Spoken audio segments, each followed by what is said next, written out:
So box, box, box, box, box, box, box, box.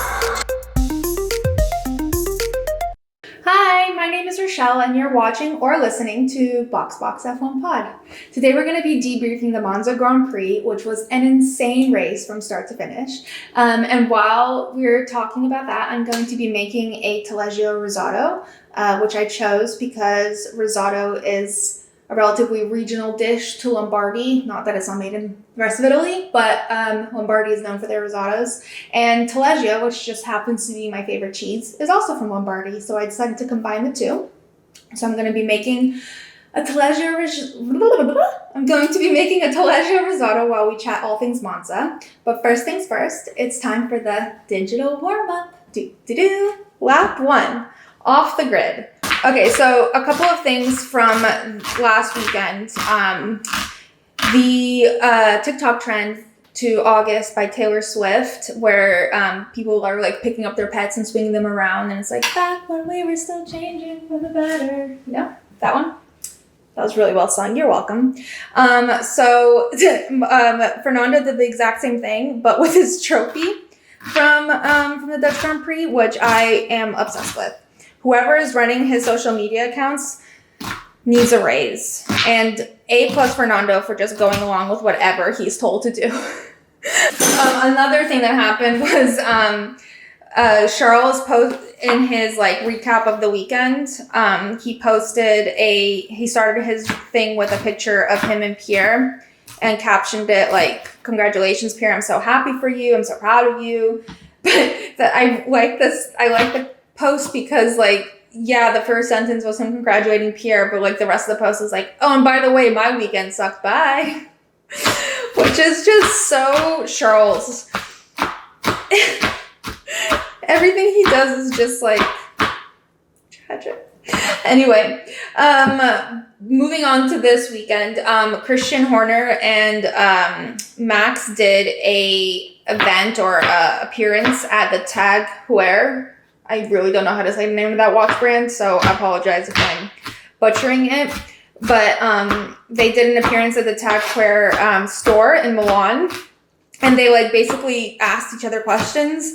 And one of the questions that Christian asked Max was if he has any sort of strategy when it comes to Mario Kart, and Max somehow manages to have like a very in-depth explanation for almost everything when it comes to strategy, because he does in fact have a strategy when it comes to Mario Kart.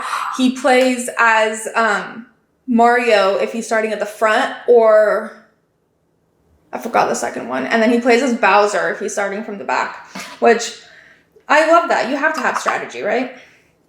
Another thing, by the way, I don't know if you guys remember, but last week I told you guys that David Coulthard petitioned to drive in Daniel's seat for AlphaTauri after Daniel got out with his broken hand. And Christian kindly turned him down. But he did it through like a really funny PowerPoint presentation. I didn't know you could.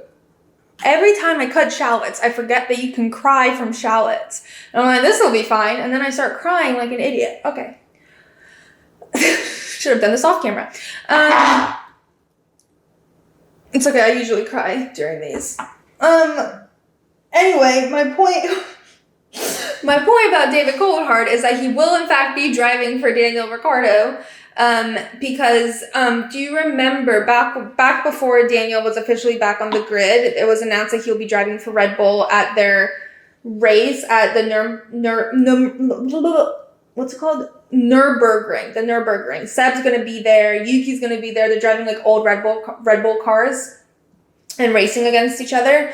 So David will be replacing Daniel in that. All right, so moving on.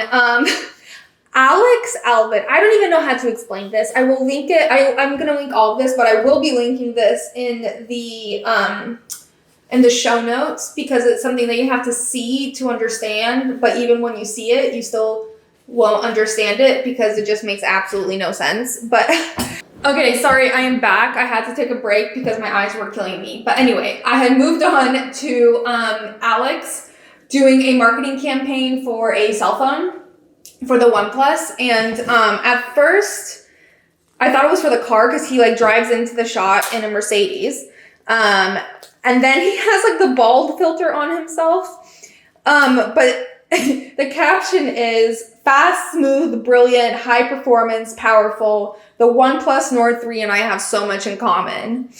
And then he like takes a selfie in the video and he's like, if you want this phone with this selfie on the phone when you get it, then comment on the video below.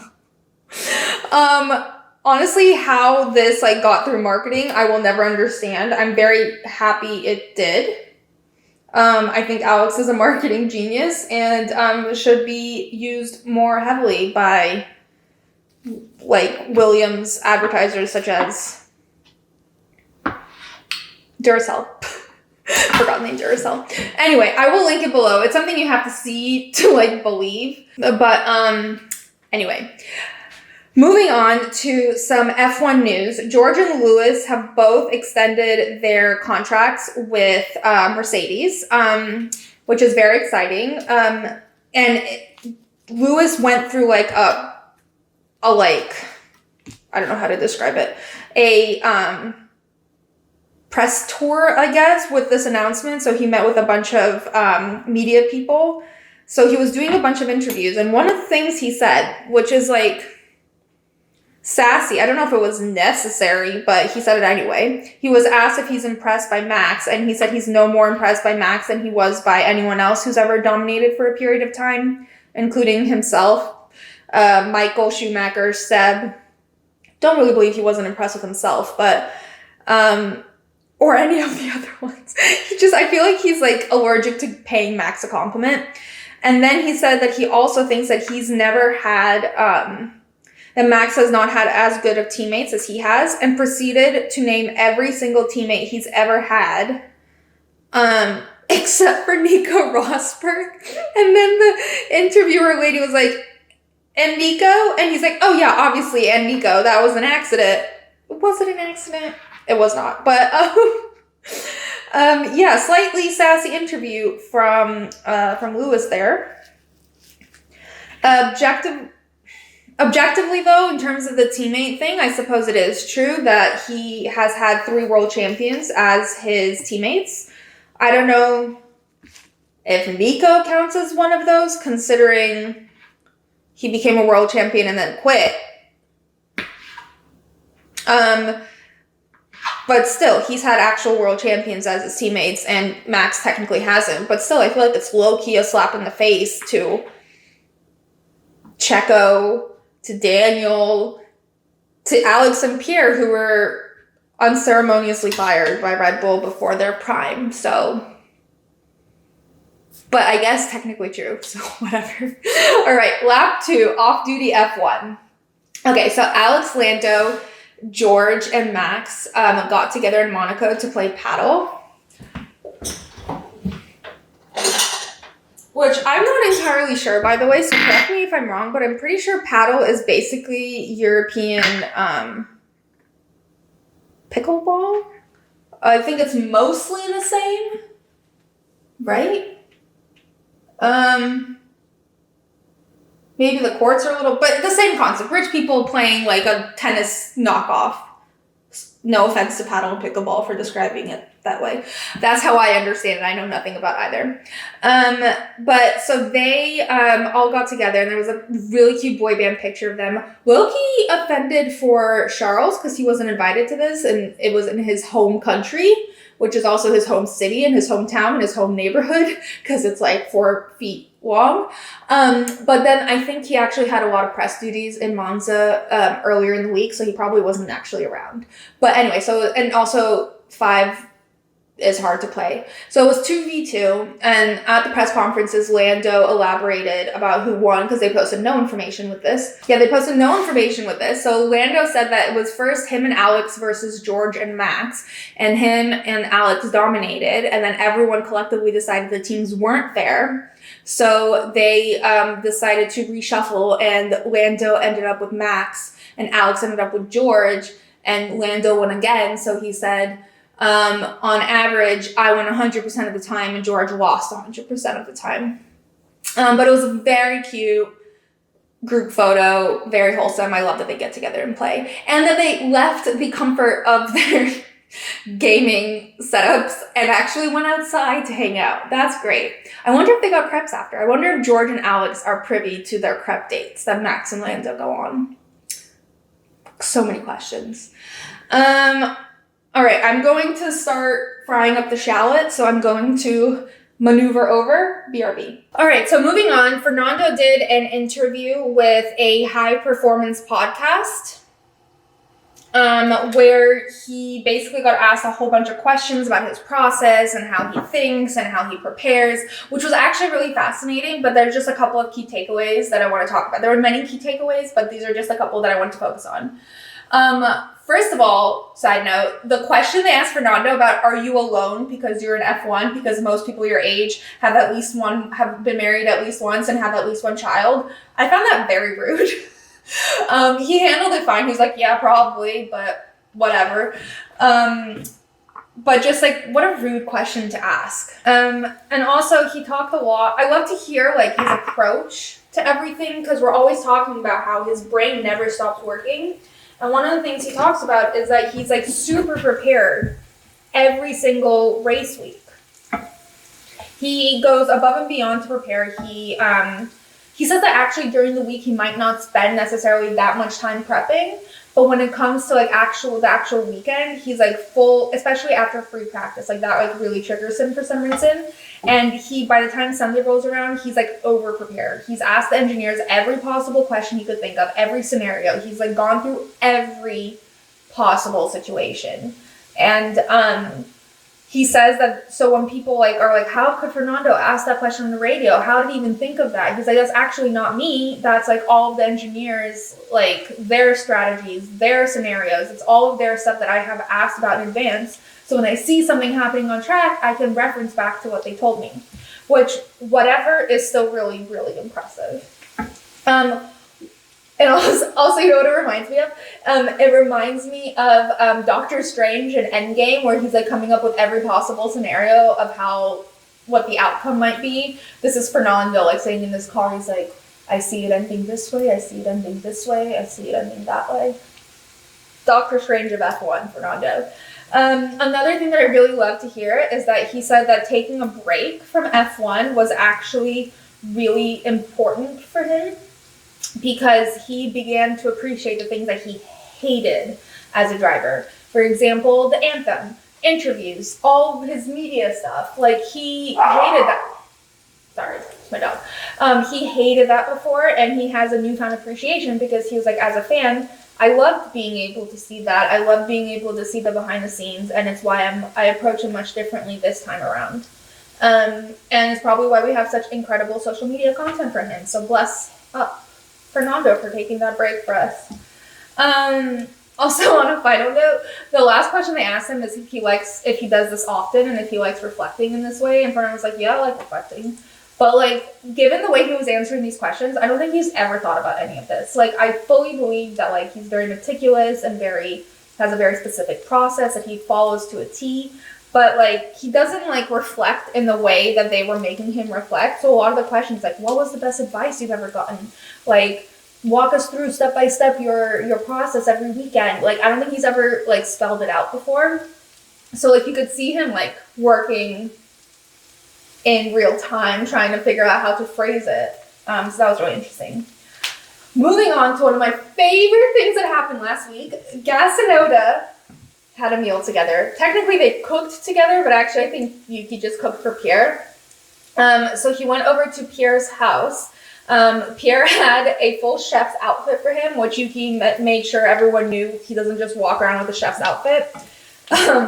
And they got together, and Pierre just like in a polo, and Yuki actually threw some shade at Pierre. He was like, yeah, we're in his kitchen, but he didn't know where anything was because he never used it. They didn't say what they cooked. I'm assuming there's a video coming out soon, or maybe it hasn't. I haven't seen it, but I'm pretty sure nothing's come out yet. But it looked like he cooked them fried rice with like, there were so many eggs cracked on the side, like a lot. Also, side note, Pierre has just like a giant bottle of Moet in the back of his kitchen on the counter. Very, checks out. But I loved every second of this. I'm so happy it exists. I'm so glad they decided to film it for content, because Pierre could not let a moment pass without filming some sort of content. Much appreciated. Can't wait to see it. Another big thing that happened this weekend, Max got his Hungarian trophy back. It has been reconstructed for him. They flew all the way to Monaco to hand deliver it to him. It was like in some apartment. We got some Box Insiders intel. Apparently this was Max's manager's apartment.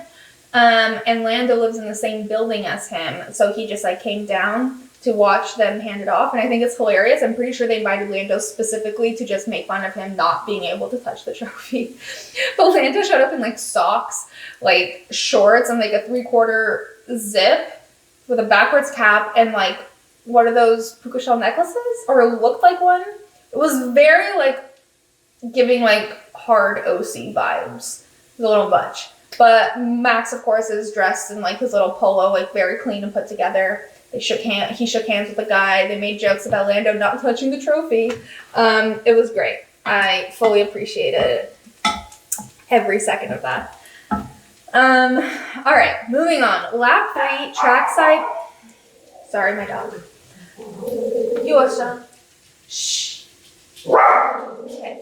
We're just gonna keep talking through the barking. Lap 3, trackside at Monza. So Carlos turned 29. There was a funny video of him like contemplating the fact that he used to like his birthdays, and then he turned 26 and he got almost 30. My friends and I have this inside joke about being almost 30, and we've been almost 30 since we were 25. And I feel like Carlos is in on that joke. But anyway, so they had like a cute little birthday cake for him. 10 out of 10 on the birthday cake scale. It wasn't overdone. It was a little decorated, but it was still like homemade, I think. And they all were around singing happy birthday to him. And then Fred tried to like dunk Carlos's head into the cake. But Carlos's neck was like, not today, sir. Fred was unable to get his head in there, but Carlos did manage to flick some cake at Fred. So I'm gonna add the rice in here. If anyone wants to know what I'm doing, I fried the shallots and then I added in the rice, which I'm going to toast for a few minutes. So then I'm gonna deglaze it with the wine, and then I'm gonna start pouring in chicken stock until it's like covered the rice, and then I mix it until it's cooked, and then I add the cheese. All right. Okay. Another wholesome moment with a team was Yuki brought Ben's cookies to the entire AlphaTauri engineering team. And when I was in London last November, I discovered Ben's cookies for the first time, and I literally had like 2 a day. And I was like obsessed with them. And now that I know they're Yuki approved, man, I'm gonna have 3 a day. But that was very wholesome. But 2 funny quotes that came from the weekend during the interviews was that Max was asked how he plans on winning this weekend, and he responded by finishing first. And I just love that he gives incredibly in-depth answers to questions like, who do you play in Mario Kart? But when he's asked how he's going to win, he just says by finishing first, which honestly, dumb question. Totally warrants that answer, but it still made me laugh. And then Charles was asked if he feels a lot of pressure. If it's fair that him and Carlos are under so much pressure when they're in Italy and just being Ferrari in general. And he says, fair or not, we are Ferrari. And he says, I feel more responsibility than pressure. And honestly, I think both Carlos and Charles have drank the Ferrari Kool-Aid. Bright red. But like that's like an intense response. Like they feel responsibility. Okay. All right, moving on. Lap 4 post Monza. There were a couple of things that I wanted to mention. First, Alex and George road tripped back together, which I am obsessed with. Did they just drive the whole way back to Monaco? Is that far? I think I've looked it up before. It's like 8 hours. Oh no, it's less. Alexa, how far is Monaco from Milan? Milan is 148 miles from Monaco as the crow flies. As the crow flies? Alexa, how long of a drive is it from Milan to Monaco? From Milan, to drive to Monaco, based on current traffic, It'll take about 3 hours and 45 Oh. minutes. No wonder they drove. Okay. Well, what is as the crow flies? Does anyone know what that means? Anyway, in less fun news, Carlos got robbed in Milan. That's not where the story ends. Carlos got robbed in Milan, and he and his bodyguard or his personal trainer, I think it was his bodyguard, chased the robbers down the street, like several blocks, and their like group kept growing because people kept recognizing Carlos and just decided that whatever Carlos was running towards was important. So like people just kept joining in, and they finally caught up with the robbers, and Carlos got his watch back. And they both got arrested. The Milan police showed up, everyone was very helpful, etc., etc. But first of all, how traumatic. Second of all, Carlos has nonstop been defending this entire weekend. He had to chase down his own robbers to get his watch back. Like, that is insane to me. Also, like, throws me back to when Charles's watch got stolen and he tried to do like a car chase through Monaco, following all the road rules. He did get his watch back, but I don't think it was courtesy of him. I need more butter. He did get his watches back, but it wasn't courtesy of him. Carlos's watch was worth $500,000 or euros, whatever it is, still $500,000 of something, and that's a lot. I just feel bad that Carlos and Charles both have to fight their own battles, on track, off track, everywhere. Yosha, I agree, but okay. How dumb are these robbers for choosing to rob Carlos, the face of Ferrari, the night he gets a podium in Monza while he's strolling through Milan, decked out head to toe in Ferrari gear, getting out of a Ferrari? Like, did they really think they were going to get away with it?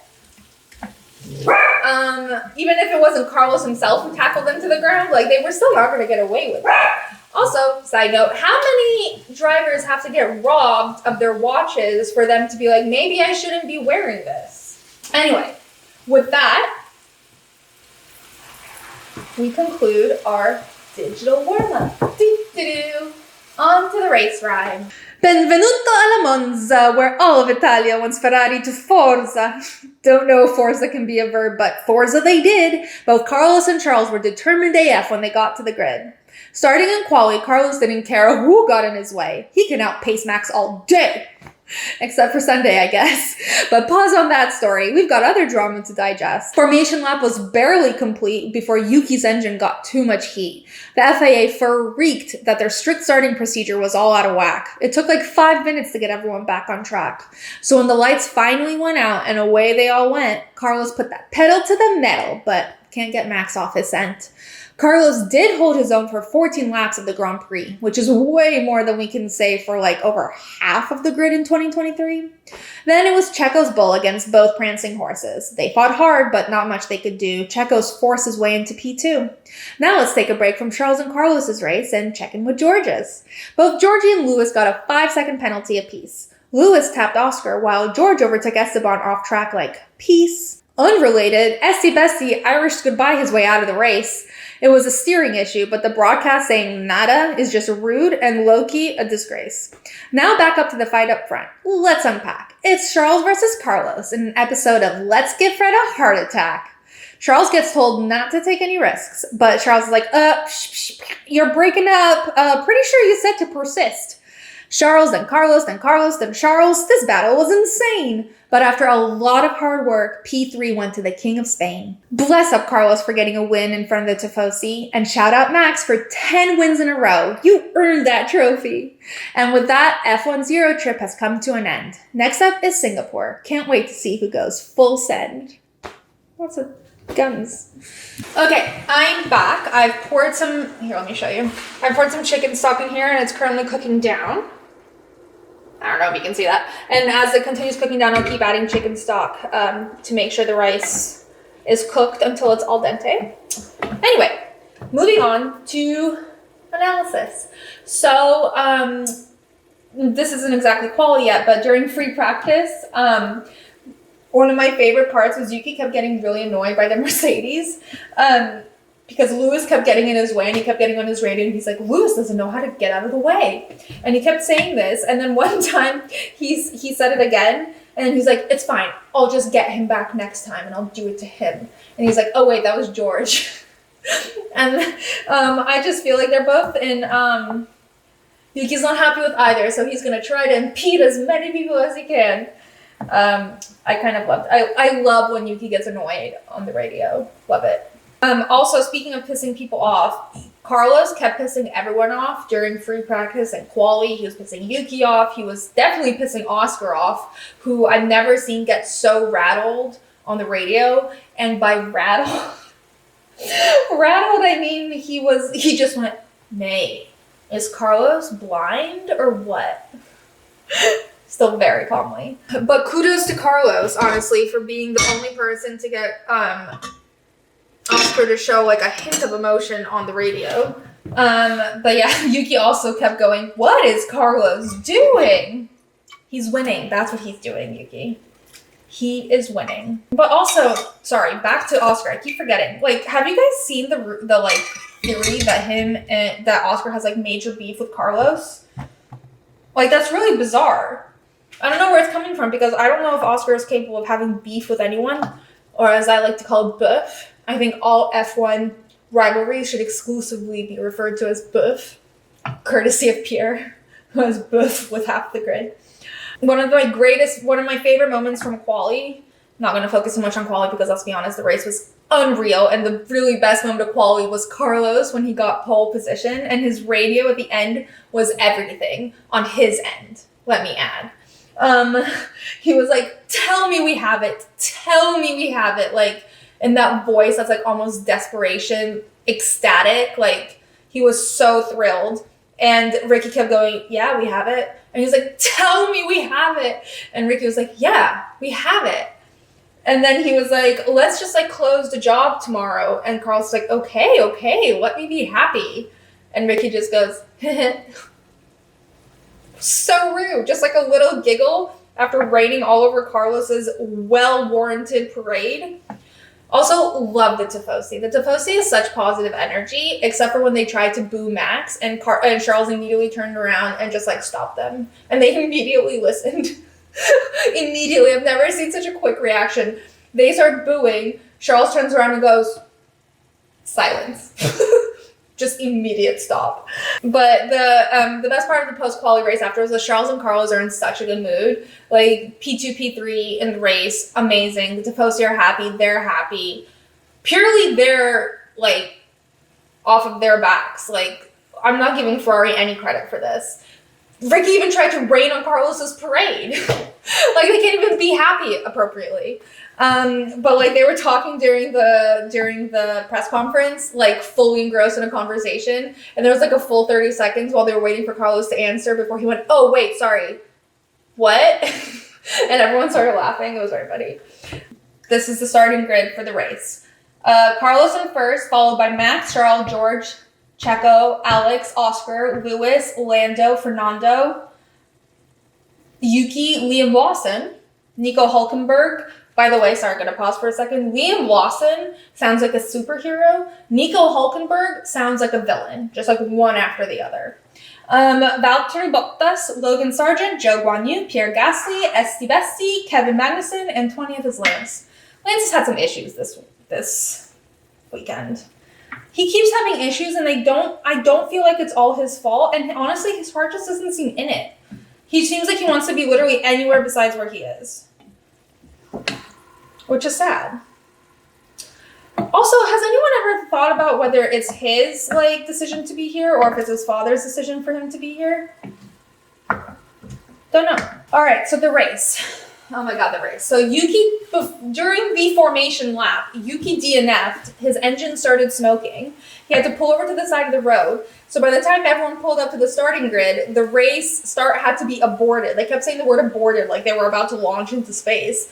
And from what I can tell, race control and the FIA is very type A. And when anything goes not to plan, they freak the fuck out. So it took them forever to get Yuki's car off the track.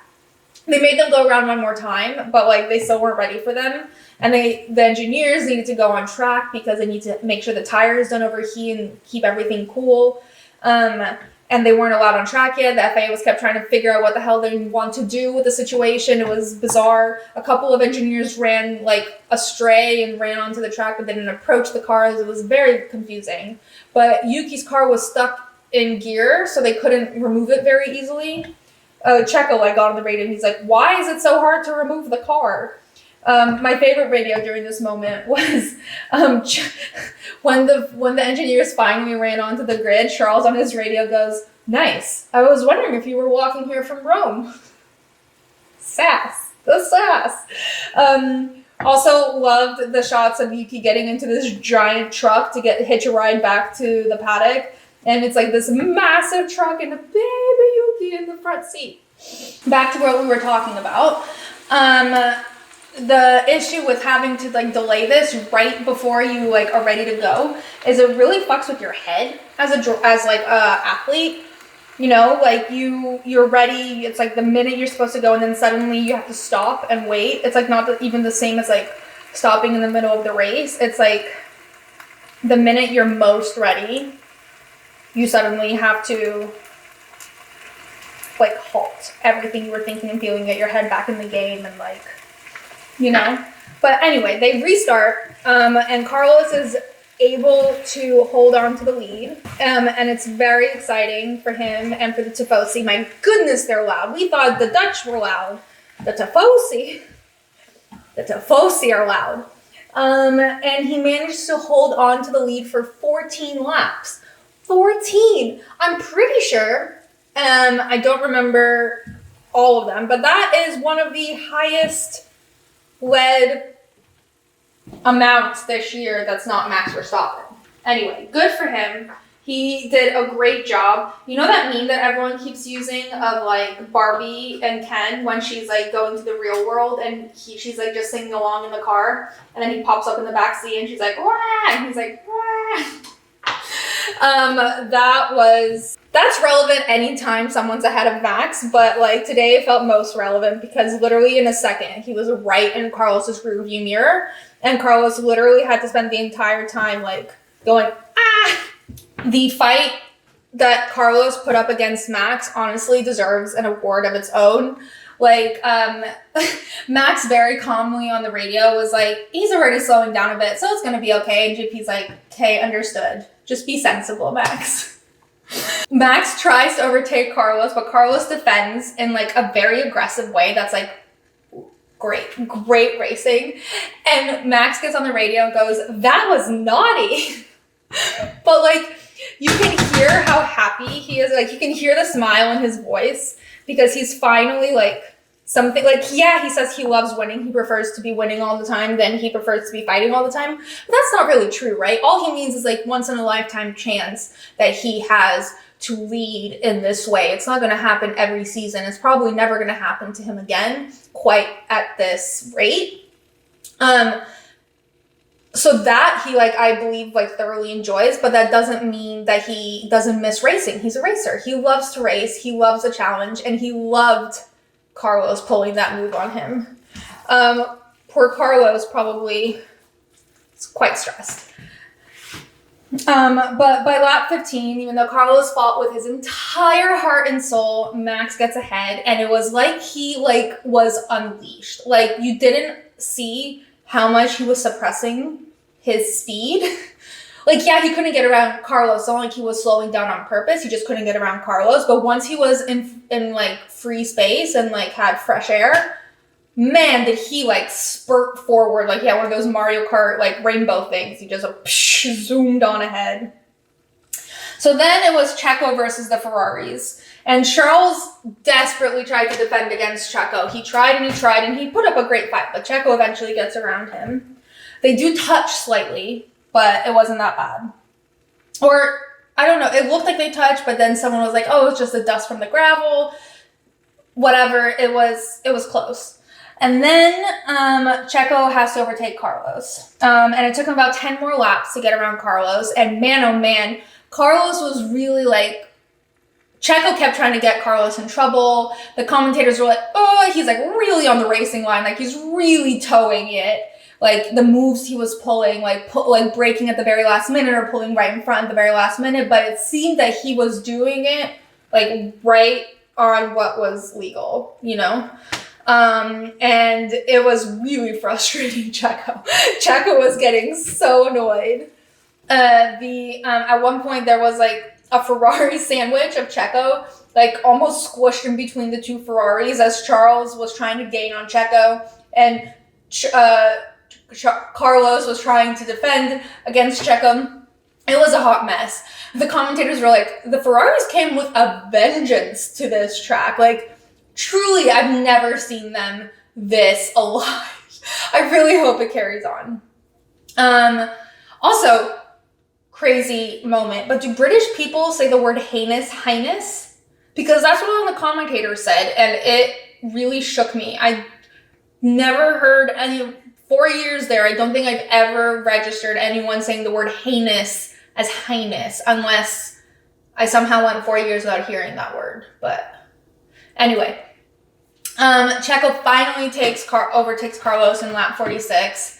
Very frustrating, but it was inevitable. Ferrari, no matter who is in that car, the Ferrari car is only capable of so much. And when strategy is not interfering, and when the drivers are performing like 100 out of 10, they put on a great show, but they're not at the same speed as Red Bull. All right, Charles versus Carlos. So towards the end of the race, honestly, I'm pretty sure they gave the entire Ferrari team a heart attack, but Charles tries to overtake Carlos, he succeeds, and then Carlos immediately overtakes him back, and that's basically them until the finish line. Just back and forth, and back and forth, and back and forth. Some of the commentator was like, I bet Fred's sitting there like this, peeping through his fingers, like looking but can't look at the same time. At one point,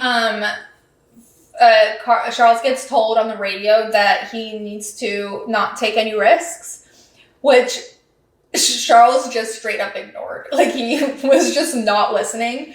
And let me tell you, I have never seen the drivers, all of them, get out of a race this excited, happy, like giddy over the battles they had. Charles and Carlos were like, couldn't stop talking. They're like, oh my God, wasn't that so much fun? It was so much fun. Yeah, I got told not to take risks, but like, I didn't take any risks. I was fully under control, which was verbatim what Charles said in an interview after. It was with him, Lando, and Alex, and the interviewer was like, weren't you told not to take any risks? And Charles was like, oh, I didn't take any risks. Everything was completely under control. And Alex snorts and Lando bursts out laughing. And Charles was like, no, it was. But they were having the time of their life. Max had the time of his life. Checo, as annoyed as he was as Carlos in the moment afterwards, was like, that was so much fun. Everyone just had fun. And like, it's such a, like, you can see they're exhausted. They can't wait to just like lie down and never get up, but they are happy. And that's like the best way you want to see them. Some other highlights before I get into the end of the race was that there was an incident with George and Esteban where George ended up leaving the track and gaining a position. And it was noted too late by the stewards, so he got a 5-second penalty.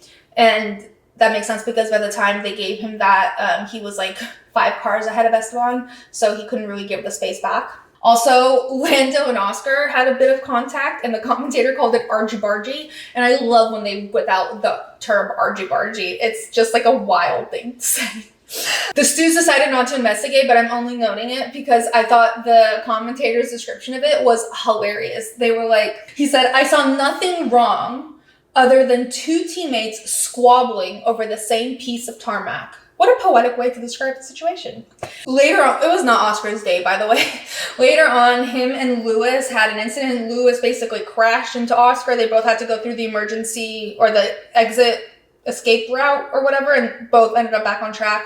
Oscar had to go in and get his nose changed. Lewis got a 5-second penalty for it, but he apologized to Oscar immediately after the race. And Oscar was in the media pen and he was asked about it, and he's like, well, there's not much I can do about it. He apologized. And I felt like Oscar really wanted to be annoyed about it, but he physically couldn't because Lewis like handled it like a champ, apologized before Oscar was even out of his own car. Like, you know that feeling like when you want to be annoyed at someone, but then they do everything they possibly can not to make that like impossible, but you still want to be annoyed and it's just like in you and you just can't get rid of it. Oscar also had an issue with Liam Lawson. Again, sounds like a superhero. But nothing happened to Liam because of it. The biggest mystery of this Grand Prix was the fact that Esteban DNF'd in lap 39. I noticed in lap 46 that Esteban was no longer racing. And the broadcast just failed to mention why. Like at all. Apparently it was because of steering issues. So it wasn't like, it was because of steering issues, so it wasn't anything like dramatic, so they had to give it airtime, but the commentators could have at least said, oh, Esteban is out of the race because of steering issues. No mention of it. The funniest part was going online and seeing all the memes and confused videos of people like, where did Esteban go? Where is he?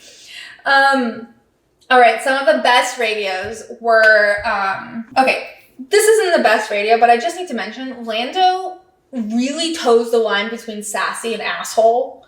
Like, very fine line. Today, I'm pretty sure he crossed it because when he gets like whiny, when the sass becomes whiny, he just sounds rude. I think it was because he got told something by his engineer and he just went, yeah, I see what you see, okay? Rude. Meanwhile, though, another sassy radio message that I was obsessed with was George gets told to do more management into turn 6, and George responds with, I don't know if you can see, but I have a car right up my ass. Well, ass got bleeped out, whatever he ended up saying there, but it was very funny. Another great Lando moment, though, was it was an incident with Lando and Alex, or not an incident, but like, they were racing each other on track, and then the commentator goes, is Lando about to say that Alex pushed him off track? And immediately the radio plays and Lando's like, Alex pushed me off track. The whine is what kills me. But the best radio, I think, was during qualifying, actually. And, it was free practice. It wasn't qualifying, it was free practice. And it was Max going, can we go again? I got a shit read. And GP goes, no, this isn't quali, Max. Please box. And Max is like, but I want to read. And then I guess he got to go again because later on GP goes, so did you learn anything? And Max goes, no, not really. And GP goes, good job. Love it. GP constantly sounds just annoyed. Just always annoyed at Max, but in a like fatherly way, you know? All right, I'm gonna plate this and then we're gonna finish. Okay, so I'm about to finish it up with a little balsamic vinegar. I think it's supposed to be a little creamier than it turned out, but it's still really good. Let's finish up so I can eat my risotto. I swear it's really good. I know this isn't traditionally what risotto looks like, but it's really good. All right, so end of the race. I do love Charles with all my heart. I need him to win desperately, but Carlos fought so hard for this. He deserves every second of this podium. He deserves it so much. I did love that when they finished, Checo and Max drove side by side and waved at everyone. I find it a little weird that it was them and not Ferrari, but I know they just like achieved a giant milestone for their team, and it was a very wholesome moment, and like the overhead shot was so cinematic. It was really good. Also, I think this is a first, but Max is actually happy with a statistic. Like, he gives zero fucks about statistics on the average day, and I don't know if he cares about this as much as like anyone else would, but he definitely cares. Like, he was like pretty content with this 10 races in a row thing, like, as he should be. I was so annoyed when I saw Toto's comment saying that like this is a pointless stat, it's just for Wikipedia and means nothing else. Dude, every single stat all you losers whip out is pointless and just for Wikipedia and to like say something fun. Like, This is very impressive. No one has done it in like over 70 years of the sport existing. Give Max some kudos. He deserves the kudos. It is not his fault you lost in 2021. It is not his fault. His team principal is Christian Horner and you hate Christian Horner. You can admit that Max is good at what he does. You can. Also, when Max was on the radio, and they were telling you, like, that's when he sounded happy, like very content. GP said, a stroll in the park, some might say, which honestly, kinda. The cool down room, I wish I spoke Spanish, but it was literally, if anyone speaks Spanish and knows what Carlos and Checo were saying for like half of the cool down room, I would love to know, but the entire thing was in Spanish.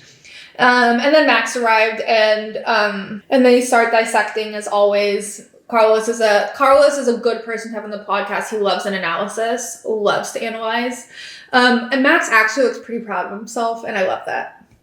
On the podium, though, there's a hilarious TikTok going around from the angle of the fans. Like, one of the fans is filming it, like, up at the podium where Carlos is standing. And it's during the Dutch national anthem, and all of the Tifosi are chanting Carlos very, very loudly. And it's like really funny watching Carlos, who's like trying to look all somber and serious, staring ahead, like respectful of the Dutch national anthem. But every so often he just like looks down, grinning, like, you guys. And then back up, and he's like, oh, you guys. And then back up. I loved it. Then also at the end, I already mentioned how Charles was talking about how he was like, had everything under control, and he's like, we're both on the limit, but we know where the limit is. And then Fred was being interviewed and asked how he felt about them battling. Fred goes, I was very relaxed. That was not a French accent, just because you're a regular accent. He was like, I was very relaxed. And then bursts out laughing. And at that moment, Charles is walking by with like a giant like cohort of Ferrari people, and around them is an even gianter cohort of Tifosi, and a camera nearly whips Fred in the face. But Charles spots him and does not make it easier on anyone by like beelining for Fred and checking for his pulse point to see how he's doing. I love I think they had a decent relationship with Mattia, but it's definitely such a different vibe with Fred. Like the pulse checking, the like shoving Carlos's face into the cake, like it's just such a different vibe. And I kind of love that for them. I feel like it might not be translating into the way they're communicating with the team and the way all of that is going, but at least they seem happy in other moments. I'm really pushing this. Fred also said risk is relative when he was asked why Charles didn't listen to being told not to take any risks. Christian, on the other hand, said that when asked about Carlos and Checo's fight, he said you can't blame Carlos. He was driving that car in Monza like he stole it, which low-key hilarious foreshadowing. Not hilarious, but like foreshadowing for what happened to Carlos that evening. But I saw people picking apart Christian, like, saying that about Carlos, or, like, similar sentiments. I think Christian was complimenting Carlos. Christian isn't always being a petty motherfucker. Like, he's also polite and respectful of other people's talents. He is. And he's petty, which we all love some pettiness. Am I being, like, as though I have a double standard that it annoys me when Toto is petty? Well, this is the thing. Toto's pettiness doesn't come off playful. Christian's pettiness does come off playful. I think that is where it differs for me. Anyway. And in the press conference, Christian, God, I'm getting confused about the C's. At work, everyone I work with, his name begins with a K. It's like being on an episode of Keeping Up with the Kardashians. Being on the grid is like being on an episode of the Kardashians if they all spelled it with a C. Everyone's name begins with a C. Checo, Charles, Carlos, Christian. My notes sometimes say Charles was overtaking Charles as Charles was catching up, and it makes no sense. And I have to figure out who was catching up where. Anyway, in the press conference, Carlos was asked what he's thinking in the last lap. I think actually this was related to qualifying, but I guess he was asked He was asked it in the post-race interview, but I think it was related to qualifying because he was asked what he's thinking before the last lap. And the guy's like, are you thinking, let's go, I am a matador? And everyone starts laughing, and Carlos is like, I say, vamos, Carlos. And then he goes, yeah, I actually don't know. I don't think I'm thinking anything. All right, moving on to results. The official driver of the day was Carlos, and the unofficial driver of the day was Carlos. Bro fought with like every fiber of his being, his soul, his spirit, his body to like get this podium, and he deserves it 5 million %. And also, when they announced that the driver of the day was Carlos, me and Crofty in unison went, yes.